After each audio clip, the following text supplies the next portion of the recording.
Lampaui impian Jokowi dan justru nyaris mewujudkan impian Prabowo. Ini Vietnam Emas 2030 kayaknya bukan sekedar omon-omon.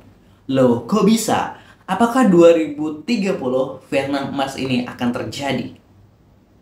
Jangan lupa subscribe Aksa Nation. Loh, kok bisa? Jadi gini nih, Positive People. Tentu kita semua masih ingat dan sangat ingat benar dengan impian Jokowi dan Prabowo nih terkait pertumbuhan ekonomi Republik Indonesia kita tercinta ini. Jokowi yang selama ini kepemimpinannya selalu menargetkan pertumbuhan ekonomi Indonesia mencapai 7%, bilangnya ekonomi Indonesia ini bakal meroket gitu kan. Namun sayangnya selama 10 tahun Jokowi memimpin bahkan sampai lengser, impian itu tak pernah terwujud sama sekali. Angka pertumbuhan ekonomi Indonesia ini stuck banget di angka 5%-an gitu ya. 5%-an aja, nggak lebih gitu ya, nggak berharap banyak lagi ya.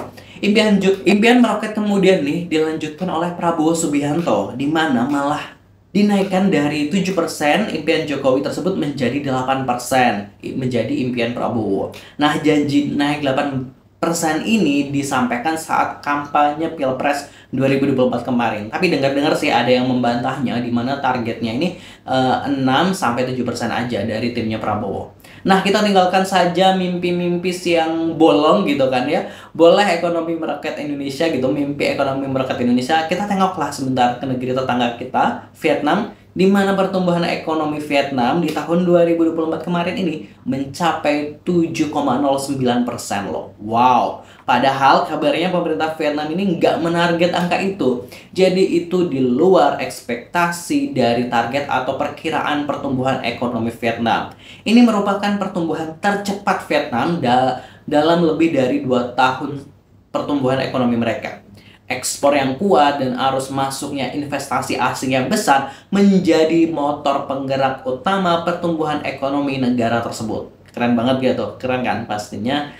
Kita semua tahu kan ya, Positive People, bahwa banyak yang rame-rame invest ke Vietnam dibandingkan ke Indonesia. Nah, baru deh tahun 2025 ini Vietnam kembali menargetkan pertumbuhan ekonominya nih sampai dengan 8%. Amin pastinya buat Vietnam, sukses pokoknya.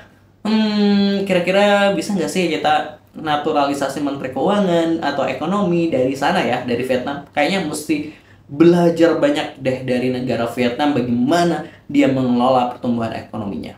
Kalau menurut Positive People gimana? Tulis di kolom komentar. Jangan lupa subscribe. Wassalamualaikum.